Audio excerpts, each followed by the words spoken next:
Okay. That's why we thought That's y'all why was, we thought you was. And I'm just finding out Warren didn't produce "Summertime" on the LBC. Warren didn't produce nothing on our album. Wow. Did you know that, Chill? I did not know that. No, I didn't know that. I've thought been that thinking all was- these years that Warren did "Summertime" on the LBC. No, Hank and Lamont did that. Hank Really? and Lamont, the same dudes that did There'll Come a Day. Yeah. And a couple of other records, you know what I'm saying, on our thing. That was Hank and Lamont. Them was the homies off 49th Street when I Yeah. was chopping on 49th. Yeah. You know what I'm saying? And end up moving on the other side of Long Beach Yeah. Boulevard. You know what I'm saying? And these niggas stayed in the same complex. And I used to just walk by their garage all the time. And they in there get it in. Making beats. And it actually was the homie P-Lo. Lil P-Lo is the one like, cuz, they got a beat over there, cuz, like, cuz, you got to hear that shit, cuz. And he the one pushed "Summertime" in the LBC on the motherfucker. But no, Warren didn't do that. The only beat from Warren on our album is This Is a Shack. And that's because it was taken off Regulate album and put on our album because the name of our album was This Is the Shack. But Warren G didn't do not one beat on our album. Wow, that's Warren G, incredible. actually, Daz did a beat on our album. He did it up under his alias, Amani. You know what I'm saying? He did the East Side. He did East Side and something else. But at that particular time, you know what I'm saying, Warren was kind of, pissed off. You know what I'm saying? So he didn't give us no beats. You know what I'm saying? Keith Clark, the homie Keith Clark. Yeah. You know what I'm saying? Who started off with Warren. Who house Warren and was at on 20th. You know what I'm saying? That's who house they started at, Keith Clark. You know what I'm saying? Keith Clark did Hank and Lamont, Daz, and Yeah, I remember Keith Clark. I forgot what his name was. Dave something. Not Dave Aaron. It was another Dave, black dude. He also produced Coolio's Fantastic Voyage and what's his name? Coolio first single. What was his name? Dave something. The black brother. I know who you're talking about. I don't know. I his thought name. that was the homie Wino. No, Wino didn't produce that. You know what? Let me ask you a question, dog. So Daz did that under his alias because he was on the road at that time, Death Row at that time, right? Yeah. And at that time, what's his name? Them wasn't seeing eye to eye. Suge and Russell. You know what I'm saying? They wasn't seeing eye to eye at all. You know what I'm saying? So I did a gang of records over there on Death Row, dog. That Def Jam, that Russell and them just put the brakes on. You know what I'm saying? All over the LBC crew out. Me and Dog got so many fucking records together. Right. From fucking Magic Genie to all type of shit, dog. I literally was at Can-Am Studio 7 days a week for damn near 2 years straight. Right. You know what I'm saying? For damn near 2 years straight. Right. You know what I'm saying? Just up there fucking with Dog. You know what I'm saying? The Dog Pound, whatnot, you know? But nah. That was a good era to be in. I wish we would have been signed to Warren. We might as well had because, you know what I'm saying, we kept our loyalty to him. That's the only reason we ended up out our Def Jam situation. That's what I was going to ask you, Like, dog. he don't even know this. He don't even know this. When they backed up off of Warren, you know what I'm saying, they were still trying to fuck with the Dove Shack. You know what I'm saying? I probably lost it by now. I don't know if my baby mama still got that motherfucking storage, but I had a tall bottle of Grey Goose. Remember they used to sell a gigantic Grey Goose? That Leora sent me. Wow. You know what I'm saying? Leora had Kathy send to my house. You feel what I'm saying? As a thing to saying that they was fucking with the Dove Want Shack. to get it in with y'all. We fucking with the Dove Shack. But, you know, in a way, that's dope. But they hit me with the, Yeah. do the Bo Rock record first before we Yeah. do the second Dove Shack album. Yeah. But then we heard there was an issue with Warren, you know what I'm saying, because something supposed to happen between Warren and LL. You know what I'm saying? Oh, shit. What happened with them dudes? I guess LL was hating on Warren. You know what I'm saying? He was in Russell and them ear and Chris Lighting them ear trying to hate on Warren because Warren was the man. Warren saved Def Jam. Oh, for sure. Warren not only saved Def Jam, he saved Polygram, which ended up becoming Universal. Right. God damn it. Right. And I remember walking into the Universal office after they changed from Polygram. Soon as you walk in the building, it used to be on Wilshire and fucking Sepulveda. Yeah. I mean, Santa Monica and Sepulveda. Yeah. Soon as you walk in, they had a gigantic, I'm talking about from the top of that wall to the bottom of that wall, a thank you plaque to Warren G. A big old thank you to Warren G with all the records and with the exact numbers, the exact dollar amount of what he had made them. They had put that shit in a fucking plaque and hung it up in the fucking lobby. Wow. That's how much money Warren G had made for Def Jam and Universal. They literally thanked him for saving him. What, Regulate went 10 million? No, at the time, out the gate, it went 5. Right. Out the gate. Eventually it did, but it did like 4, 5 right out the gate. But he basically saved them. They was Def Jam had just lost their deal with they distribution deal with Sony now. You feel what I'm saying? Wasn't nothing selling on Def Jam. Right. Warren G came over and literally saved the whole label. So everybody in that hell fucking yeah. Because you gotta remember, LL built Def Jam. Yeah. Def Jam was built on LL's back. Yeah. Run DMC wasn't signed to they wasn't on Def Jam. You notice, dog, LL seemed like he had a problem with everybody that came in after him. He had a problem with Jay. Yeah. You know what? Issues with Warren. You know what? And I don't knock him for that. I don't knock him for that because you know what? It was the same situation with a lot of people who feel I helped build something. You know what I'm saying? I helped build something as a motherfucker. It's the same way Shaq felt about Kobe and why he left the Lakers. He felt that I had built this motherfucker back to the dynasty it is, and now y'all favoring this little nigga more so than me or showing this nigga the same amount of love you showing me. Fuck all that. You know what I'm saying? And that's the situation. I mean, it's sort of the situation that happened with Dog and Pac. Yeah. You know what I'm saying? When Pac came into Death Row, you know what I'm saying? Dog had the right to feel something like this motherfucker was built on my back. Right. You know what I'm saying? Yeah, Dre Chronic was cool, but Dre Chronic wouldn't even be Dre Chronic without Snoop Dogg. You feel what I'm saying? This motherfucker was built on my shoulders. You know what I'm saying? For you to turn around and say that this is the motherfucker. You know what I'm saying? So that's how I'm assuming LL was perceiving it. Like Def Jam was built on my shoulders. You know what I'm saying? You know, LL at that time still was rapping and whatnot. So they probably was putting, you know what I'm saying? If you think about it, during that era when Warren G and all of us dropped, what East Coast artists dropped? Method Man. Yeah. Wu-Tang was running shit, you know, through Def Jam. You know what I'm saying? They had DMX came a little bit later on. DMX was a little bit later on, but it was Method. You know what I'm saying? Method Man was the man over there. Ja Rule and you know that was later. That was later. They even had something going on with Brand Pooba. Yeah, Grand Pooba and whatnot. But Brand Pooba. But there was no LL records during that time period. Think about it. We both wrong. LL dropped something too. LL had one album that was kind of did bad, dog. The one with the Who Shot You on there with the remix. Yeah. They was going hard on that album. But dog. that's the one that had flopped and had Def Jam had banked a lot of money on and had them really sinking. Let me ask you this: did Def Jam have Warren first as a West Coast group, or South Central Cartel, or J.O. Felony? Ooh. Well, J.O. Felony was signed to JMJ. Master J. That I could not tell you. You know what I'm saying? Because I don't know if Greedy Greg had his situation first either. Because this around the same time. Greedy Greg had his situation first. That means J.O. had the Sherm Stick record. He had. I can give it to you. But that was during the same time period as us. Because I remember going to the Sherm Stick video shoot. Right. You know what I'm saying? That was during the same time period as us. J.O. was the same time period as us. The only thing I believe that was before us was On Def Jam? Ghetto Jam dropped before. Outburst. South Central Cartel was over there too. So that means, what's the name?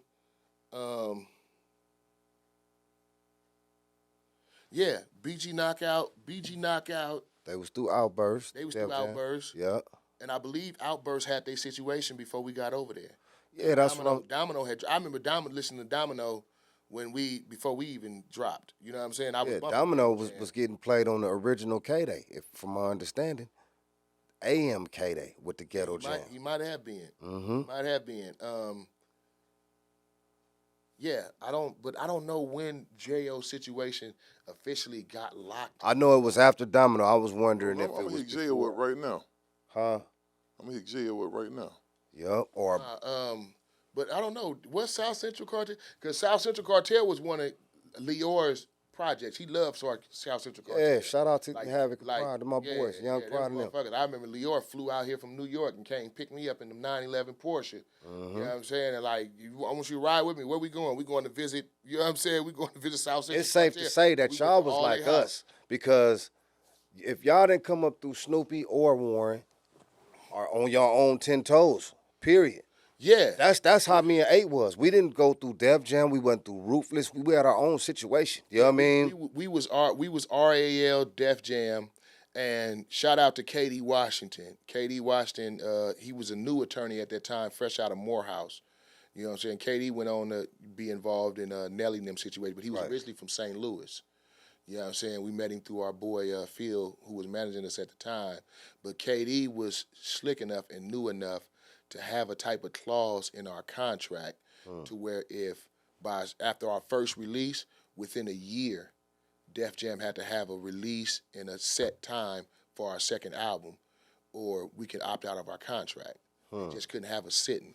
I know So one. you know what I'm trying Because to get back to? remember they had Nice and Smooth sitting. Yeah, sure did. You know what I'm saying? Everybody in the industry knew that they had Nice and Smooth just sitting. Right. You know what I'm saying? And then word was in the game that Prince had Rosie, what's her name? Rosie Gaines sitting.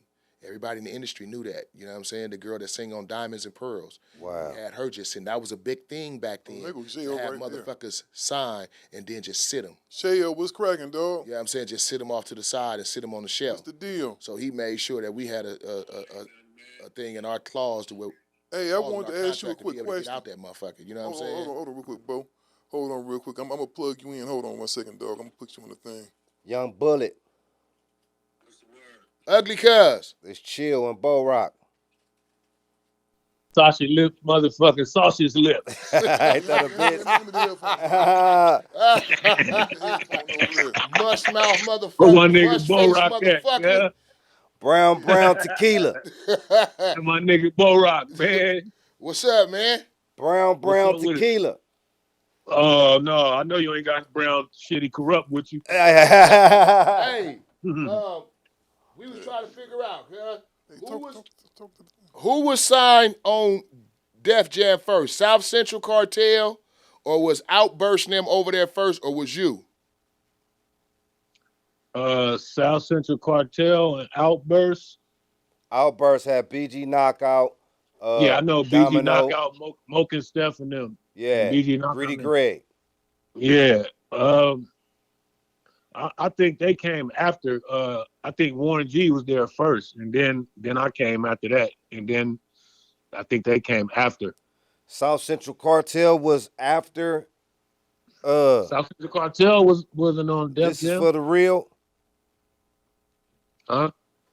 What was your first single? This is for the real niggas in the bitches. Yeah. Jason's Lyric soundtrack. Right. Who, that was J.O. first single? Yeah. I thought Sherm Stick was his first single. Nah, it was this because I stole this tape from John Smith, our old lawyer. Wait You know a what I'm minute. saying? On the what soundtrack? On the Jason's Lyric soundtrack. Jason Lyrics. Oh, Yeah. shit. Yeah, you know what? That's right. That's motherfucker. It's history up here. We see. I said, man, we go call Bullet Loco. We ain't want to be up here, falsifying no facts. You know what I mean? You know what's crazy? Jason's Lyric, that premiere. Y'all remember the premiere party at the House of Blues? Yep. Yeah. That's where me and Pac got into it at. Is that right? That's the first time I met Pac, and we That's got a into cold it. segue. I've been drinking water. I got to piss again. Oh man, come on, man. See, you can go to the bathroom a million times. Hey, man, I'm a old Bad bladder ass nigga. Hey, J.O., why this nigga in the bathroom for the umpteenth time like an old man? He said bad bladder having ass Let nigga. me ask you this, bro, because it seemed like, so I want to go back to this Warren G. LL situation. So LL was just hating on motherfuckers up in the building? Nah, he was hating on Warren G because they was praising Warren G so much. Basically, Warren G had became the man at Def Jam. Well, so LL should have flopped. LL put all that money, he had him didn't in like a that. position. And LL, he distinctly criticized the way Warren G rapped. You know what I'm saying? Because remember, Warren G misspelled his name, the W-E, the W-A, the A to the R, you know what I'm saying, on the album. But that's, you know what I'm saying, what's next? What's N-X-E-T? You know what I'm saying? So, motherfucking LL, Warren G is smart enough to know he could have redid that. If he put it out, motherfucker, he meant to put it the fuck out. But LL want to paint the picture as if Warren G's a dummy. He's bad for rap. You know what I'm saying? He don't really know how to rap. You know what I'm saying? He was trying to hate on Warren G's situation. You know what I'm saying? And try to push off on them that Warren G should be more like Dr. Dre and just stick to producing and have other rappers rap. You feel what I'm saying? Well, that nigga LL had flopped before that He- though. That's why they Def Jam was Yeah. in the thing they was in, because he put out that Who Shot You shit. Yeah, and the pink cookies in the plastic bag. Getting crushed by a billion, all that old weird shit. You know, no disrespect to LL, but Nah, AJ I would never, ever, ever, ever disrespect LL, because regardless, and this is why I say LL wasn't hating on everybody, because LL did something for me personally that he didn't have to do as a West Coast artist. We had went on tour to Japan. You know what I'm saying? And when I came back, we had a janky-ass business manager, but I wasn't tripping, dog. I didn't pay my rent up before I left to go to Japan and know we was going to be gone that long. So while we was in Japan, I lost my motherfucking apartment. You feel what I'm saying? So when I came back, I'm homeless. You know what I'm saying? My friend who stayed in the apartment building with me, she had got all my stuff for me. When she seen they was putting me out, she got all my stuff for me and put it in her storage. So I had hit Lior and them like, I just got off the plane. I ain't got no place to live. So they put me in the La Montrose. The La Montrose Hotel. You know what I'm saying? So I'm in the La Montrose for at least about a month or so. You know what I'm saying? I ain't even trying to look for an apartment, because every time anything they call it, we doing this. We doing promo tours and all this old shit to push the album and push the show soundtrack and all this old shit, right? Anyway, dog, my bill run up at the La Montrose. You feel what I'm saying? And I'm not knowing, so I'm coming back from an event again. I'm up in the La Montrose Hotel. They like, yeah, your thing is due tomorrow. Now, this is on, I believe, a Saturday. You feel what I'm saying? You know, ain't nobody at Def Jam on a Sunday. You Right. feel what I'm saying? So I called John Stockton. You know what I'm saying? The homie John Stock that worked over there. You know what I'm saying? John Stock, you know what I'm saying? Shout out to John Stock. John Stock always looked out. Right. You feel what I'm saying? I called John Stock, and John Stock at the time, I tell him what was going on. I'm like, man, you need to get track Lior, Russell, or somebody, get one of the motherfuckers on the line, dog. Right. Before you know what I'm saying? I can't be without no place to live, dog. Right. Like, come on now. Y'all got to fix this situation. I didn't know why I was talking to John. John was in the car moving in traffic with LL. Huh. You know what I'm saying? So next thing I know, I get a phone. John, like, I'm a handler. I'm going to call him, see what's up. You know what I'm saying? So I get a phone call. I'm thinking, you know, he calling me back to tell me something. You know what I'm saying? That nigga like, come downstairs. You know what I'm saying? I go downstairs. He introduced me to LL. LL unpaid my whole bill that was due and paid for a whole nother week. You know what I'm Wow. saying? So the nigga knocked off it was like 2-3 racks. You know what I'm saying? That he dropped real quick. You know what I'm saying? Knock off the bill and put me up in there, and didn't even know me. He was just on some, man, I know how it is, you know what I'm saying? Up and coming artist, man. You know what I'm saying? I didn't want you to be in no bad situation, man. So that's just love on the strength. That was You dope. know, because I heard a couple of things the homies from South Central Cartel told me that they had, because I always wonder how the Mobb Deep niggas wind up with the same name as the South Central Cartel niggas, the Havoc and Prodigy. And then Yeah. you find out that they had management, Havoc and Prodigy had a manager or somebody that was in Chris Lighty and them, that was inside of Def Jam, and probably Yeah. went back and gave them that shit. Yeah. I never Hey, knew that. let me say this before I get off the phone, man. No disrespect. I could never disrespect LL. That's my favorite motherfucking rapper. You know what I mean? And I just know Warren G, when he came along, he saved Def Jam from going bankrupt. Right. Def Jam was You going know? bankrupt, and And the what success these of records Regulate, made that's what put him back on. selling that 3 triple platinum record. Yeah, You know I what I was mean? just wondering who was over there from the West that was first. Was it you, South Central Cartel, or the Outburst situation? You know what I mean? Yeah. That came after. I think I was signed to Jam Master Jay before they was signed over there with Outburst. I was already signed. I know you was actually signed to Jam definitely signed Master before we had got signed, because we ended up coming. You was already locked in with Jam Master Jay when they brought us to your video shoot. Yeah, but then And I signed. that's when they was after- courting us. Yeah. They went and they after went through a leaving, courting process with us. Yeah. You know what I'm saying? Yeah, Like, I just was like, over there first before that. Then I went signed directly to Def Jam in New York. Right. You know what I mean? I wasn't signed to Def Jam West. Yeah, for sure, man. J.O., man, we got to get you on this motherfucker, dog. We got No doubt. we got to have it for sure. I appreciate you, man, calling in. Hey, no doubt, man. Y'all have a good one. All right, for sure. all right, for sure. Gangsta Chronicles, we gon' tell you how it goes. If I lie, my nose apples will grow like Pinocchio. We gon' tell you the truth and nothing but the truth. Gangsta chronic players, this is not your average show.